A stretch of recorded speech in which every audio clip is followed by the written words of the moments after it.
Welcome to Tennis on Demand. My name is Sandy Middleman. I am very privileged to be joined today by the founder and CEO of 10 Pro Global Junior Tour, coming from, I'm actually not sure where, Goran Novakovic. I never know where he is, but he likes it that way. And the founder and developer of Tennis on Demand, a longtime friend and colleague and acquaintance, Gabriel Jaramillo. So both Gabe and Goran, welcome to the segment. Thank you. It's a pleasure being here. It's a pleasure to joining you guys. Thank you. So, Goran, as you are the man of the hour, for all the Tennis on Demand fans around the world, give us a snapshot. We'd love to get a snapshot background of where 10 Pro Global Junior Tour comes from and when did it start and all those good things. Thank you, Sandy, and thank you for having me on this great opportunity. Well, basically, 10 Pro started 10 years ago, like you know, but for people who doesn't know, is started in Europe, in the West Europe countries. We developed the first Benelux, and then we jumped to all the biggest academy in Europe, crossing the Europe from Rafa Nadal, Muratoglu, Djokovic, Becker, Kleisters, all of them together, and then very quickly actually developed that we go all over the world.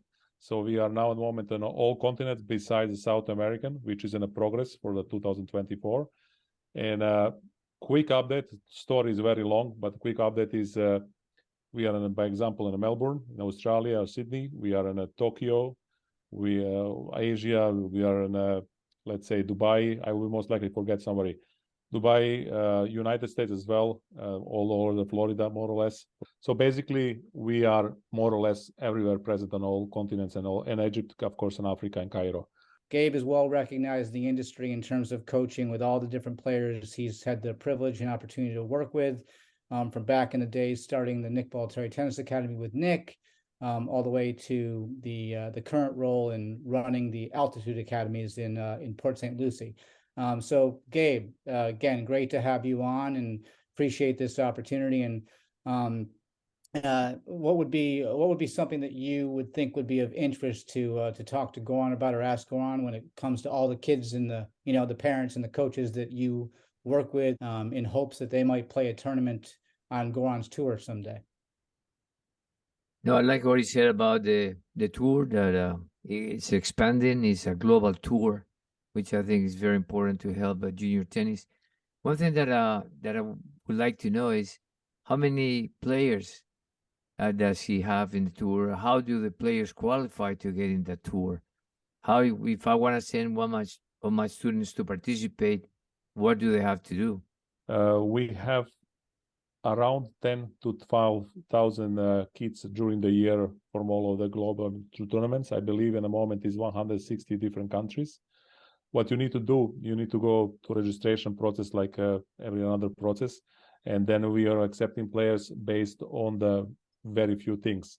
Well, of course, the age that we play it, some ages are so young that you don't have the ranking on that age. Like example, under the 10 kids are from 7, 8, 9, 10, 11. They doesn't have actually anything. They doesn't have even UTR doesn't work to all of them.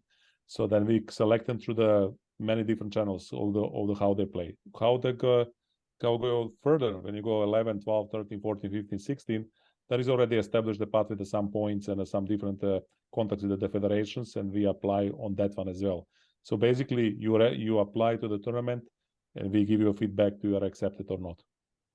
Does the UTR, is that what you base some of your UTR, ITF rankings? That's the part of if they are older, of course, the UTR or ITF rankings or Tennis Europe or Tennis Asia or USTA, all this ranking counts, but they are not the leading one.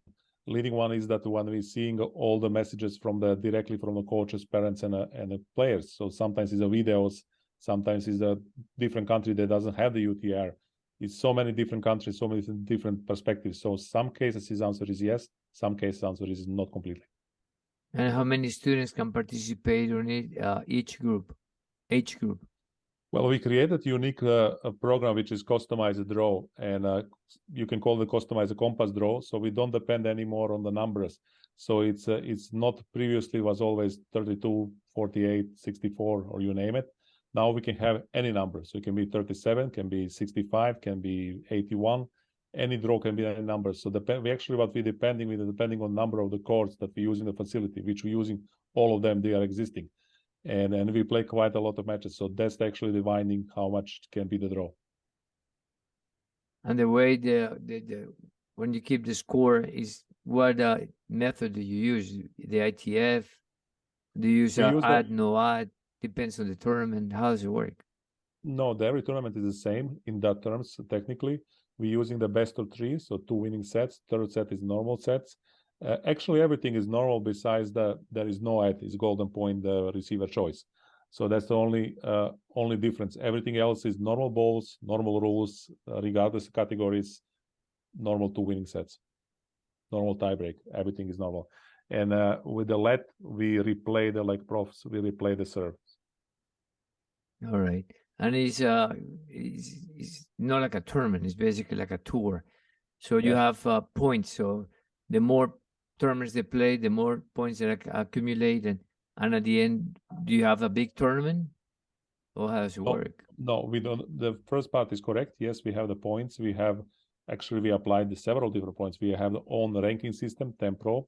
It's meaning score your points, earn your rewards. This is the basically meaning that we give them back to the players when they are end of the year ranked. We give them back something in terms of the week training to that academy or Wilson contracts, you name it, prizes. And but yes, there are many tournaments. There is no masters if it is a leading one, but the dividing of the points is different than ATP. So that means that even if you play a lot of tournaments, you don't getting so much advantage if you don't really win or making some great results. So it's not like that you can by the way, when going to a lot of tournaments and participating, is still you need to achieve something great. Very good. Now you say you play in different surfaces. So I'll imagine some hard, some clay. We using this is the hardest things everywhere in the world. When we came, we played so much matches because everybody have at least 4 or 8 matches guaranteed to play. Most of the kids playing the 2 categories, they are able to choose to play the 2 divisions. And in that case, they play at least 8 matches. So you can imagine. To give you an example, we just finished a tournament in Rafa Nadal Academy. It was actually 2 in a row, back to back. And it's 450 players in the first edition, 450 players in second edition. That's 900 players, and we played 2,200 matches.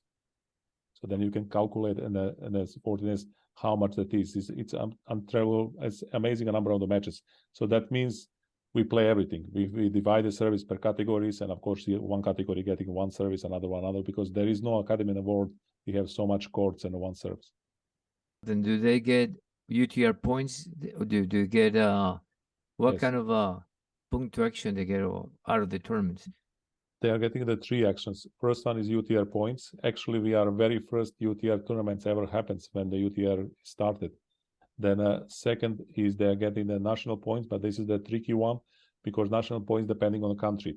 And every country doing differently. We send the result to when request to the nationals, and the nationals, some of them accepting them, some of them doesn't accept them, some of them accepting partly. So is the UTR, is nationals, and is temporal ranking as well. So there are actually 3 point systems. What's the biggest opportunity they gain from it, and the biggest challenge by knowing that if they're going to play more than one match, win or lose? That's a good question. Actually, it's there are 2 answers. First answer and an opportunity is that multiple answer actually, because basically we publish the tournament approximately a year ahead. So that means the players, parents, coaches can book the hotels, get the flights, arrange a job, get school done, cheaper fly, everything. Well, then they're coming and they know that they play all the time. It's a week and they play whole week. That's things. When you ask the challenging, there is no challenge there because everybody actually fighting for own position. And for everybody is some kind of finals. So you can call them back draw, we call them differently. At the end of the day, is we know who is number 1, 2, 3, 4, but we also know who is number 16, 17, 18, 20. And for all of them is finals actually. So it happens in a practice, it happens that those matches are even more interested because kids who are winning, they used to be the best ones. And so they are used to it, to that kind of semifinals or finals. But those who are 17, 18, 19, 26, they are achieving that. They doesn't know where they belong. And they are from all over the world. So they are facing Mexico against Japan, So, and that matches are at least so interesting. That's the advantage. Second advantage, which I not mentioned, we have also coaching on court, which allow the interaction with the players, and this very early age with rethinking. This is very important to the coach and the parents to use it, tools. And challenging. Challenges is actually from another part. Challenge is to find a location which having enough ability to host that numbers. And when I say the host, it means that we're using all these courts all day long until so many matches, because this is the formula, because we play from so many categories. We play under the 10, but under the 11, 12, 13, 14, 15, 16. So we have 7 divisions boys, 7 divisions girls, and then 1, 2, 3 is a prize winner. So it's 43 winners, actually, 42 with 3 winners. So that are some challenges, and but the advantage is much bigger. And challenging. Challenges is actually from another part. Challenge is to find a location which having enough ability to host that numbers. And when I say the host, it means that we're using all these courts all day long. We need more of those tours, actually. We need more opportunities for the players to participate, especially international tournaments.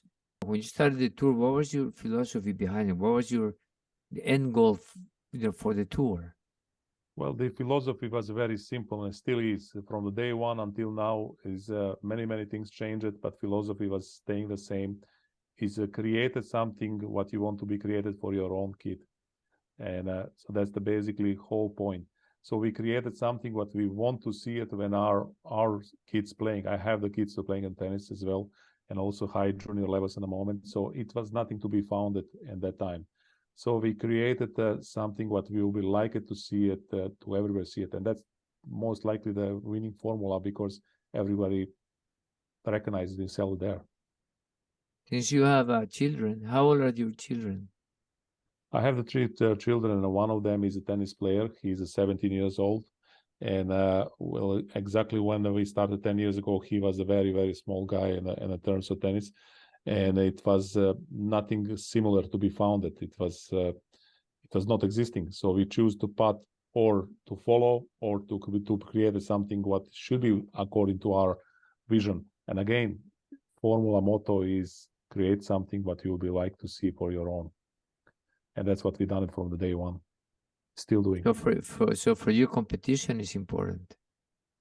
It is. It is because we are the organizers of the tournaments and all this around it, but actually we are one of those, because we're competing every single week with somewhere else. So we just saw it what is a shortcoming to the juniors, because they deserve it to have a different handling than just profs. That's how we saw it. Yeah, no, I love what Goran said about how he started it and why he started it. I mean, quick 10-second snapshot. I remember meeting Goran the first time physically in person at one of his events, which is the PGA National. This is years back, like 5-6 years back. Lived very close, came over just to see what the event was about. I mean, I knew from a distance, and I told Goran that it just, when I was there, I went specifically because I know tournament tennis, you start with everybody first day, then, sort of, it gets lower, right? Everybody leaves because people lose. That's what happens in tournament tennis, we all know, and gets quieter. And it was interesting. I went the first day, I went the third day, and then I went semifinal Saturday. And I just remember thinking it didn't feel any different on semifinal Saturday than it felt on the Monday when I was there maybe like an hour, but it felt the same. So for me, it instantly felt like this is a different environment for the kids to compete, the parents to support, and the coaches to help, develop their players. And this is definitely different. So that was my thought then, and still the same. So yeah, it's great.